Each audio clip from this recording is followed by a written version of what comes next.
Museum opened in Florida in 2015.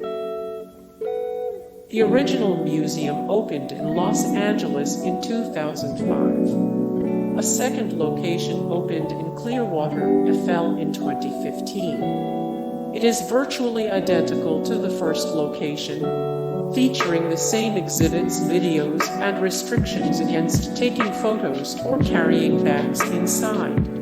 When it opened, Health News Florida sought input from mental health experts and organizations concerning the validity of the museum's claims. They were unable to get any American experts to speak out, as Scientology is known for being litigious. The grand opening featured a host of celebrity Scientology guests. The Church of Scientology uses its celebrity clientele as a means of recruiting, and the opening of Psychiatry, an Industry of Death museum, was no exception. Lisa Marie Presley, Priscilla Presley, Jenna Elfman, Catherine Bell, Giovanni Ribisi, Danny Masterson, and Lee Remini, now an anti-Scientology activist, all attended the museum's grand opening on December 17, 2005.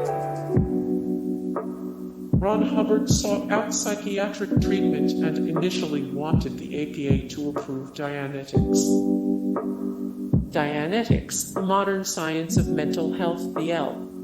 Ron Hubbard, penned cornerstone of Scientology, rejects the notion that psychiatry can help people with mental and emotional ailments.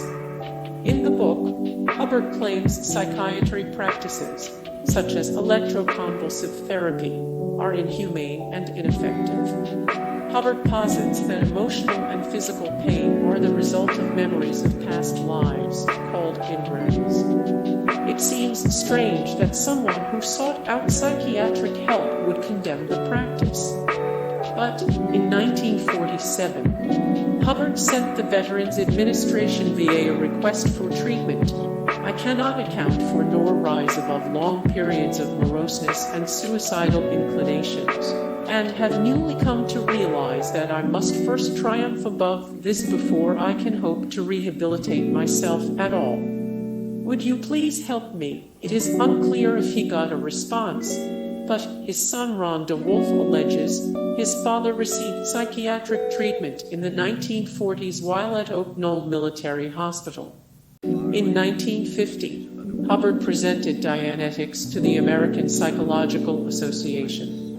The APA found that the book's claims are not supported by empirical evidence of the sort required for the establishment of scientific generalizations.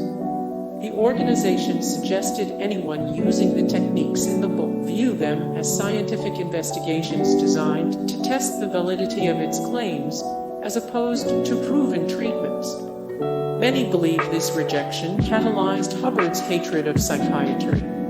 By 1955, Hubbard had decided that psychiatrists were to blame for all opposition to Dianetics and Scientology. He wrote a letter to the FBI claiming he was the victim of an attack made by psychiatrists using evidently communist-connected personnel. It highlights missteps in the treatment of mental illnesses. The museum pulls no punches when it comes to detailing the perceived missteps of psychology and psychiatry throughout the years. Videos on the group's website tackle controversial subjects like electroconvulsive therapy (ECT), lobotomies, insane asylums, and the use of physical restraint on patients. There is no denying that lobotomies were horrific and that conditions in the mental asylums of the 19th and early 20th centuries were often barbaric. However, these are not practices or institutions still in place today. Like all medical fields, modern psychiatry underwent a process of trial and error. It claims a psychiatrist killed George Washington. According to a Vice author who visited the museum, one of the first exhibit's guests walked through suggests that a psychiatrist, Benjamin Rush, was responsible for George Washington's death. Rush was one of the founding fathers of the United States, and his studies in mental disorders earned him the moniker the father of American psychiatry as well. Rush advocated bloodletting as a medical treatment, and other doctors followed suit. He did not personally treat Washington. Mount Vernon overseer George Rawlins and family physician Dr. James Craig used bloodletting at the president's request for his inflammatory quinsy. Washington died at the age of 67, but experts don't believe the actual bloodletting killed him. Many hypothesize he died of diphtheria or bacterial epiglottitis. Still, the museum uses Rush and his advocacy of bloodletting to condemn the practice of psychiatry as a whole.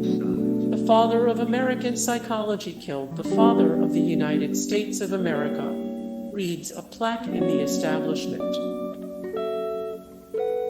One exhibit claims psychiatry was the foundation of the Holocaust. One exhibit claims psychiatry was the foundation of the Holocaust. Hey guys, thank you so much for the support and like and comment down below, and also thank you so much for watching, and I look forward to see you in the next video. Then take care, bye.